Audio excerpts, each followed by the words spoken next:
Hello friends, நம்ம எதை பற்றி பார்க்க போகிறோம் அப்படின்னா ஆப்டோமெட்ரி கோர்ஸ் பற்றி தான் பார்க்க போகிறோம். ஆல்ரெடி ஆப்டோமெட்ரி கோர்ஸ் டீட்டெயில்ஸ் நம்ம சொல்லியிருப்போம். அது எலிஜிபிள் என்ன, சேலரி என்ன, ஸ்கோப்ஸ் என்ன. நான் லேட்டஸ்ட்டாக ஒரு சோஷியல் மீடியா ஒரு வீடியோ பார்த்தா அதில் ஒரு இன்ஃப்ளூயன்ஸ் என்ன மார்க்கெட் பண்ணியிருந்தாங்க.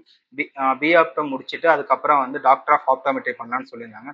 அது எந்த அளவுக்கு எலிஜிபிலிட்டி என்னன்றது ப்ராப்பராக தெரியல.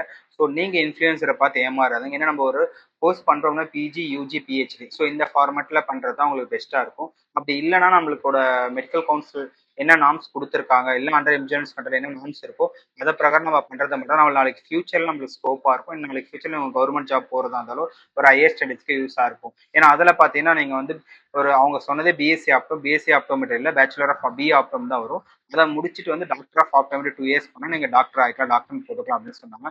ஸோ அது ராங். ஏன்னா நிறைய பேர் டாக்டர்னு போனதுக்காக அதை நீங்கள் சூஸ் பண்ணலாம். பட் அது எந்த அளவுக்கு எலிஜிபிலிட்டி இருக்குன்றது தெரியல. நீங்கள் ஒன்று செக் பண்ணிட்டு அதை அட்மிஷன்ஸ் போடுங்க. பிஆப்டா முடிச்சுட்டு நீங்கள் எம்ஆப்டா பண்ணும், எம்ஆப்டா முடிச்சுட்டு பிஹெச்டி ஆப்டோமெட்ரி பண்ணால் மட்டும் ஒரு டாக்டரேட் அப்படின்னு இது பண்ண முடியும். ஸோ நீங்கள் பார்த்து ஜாயின் பண்ணுங்க. தேங்க்யூ.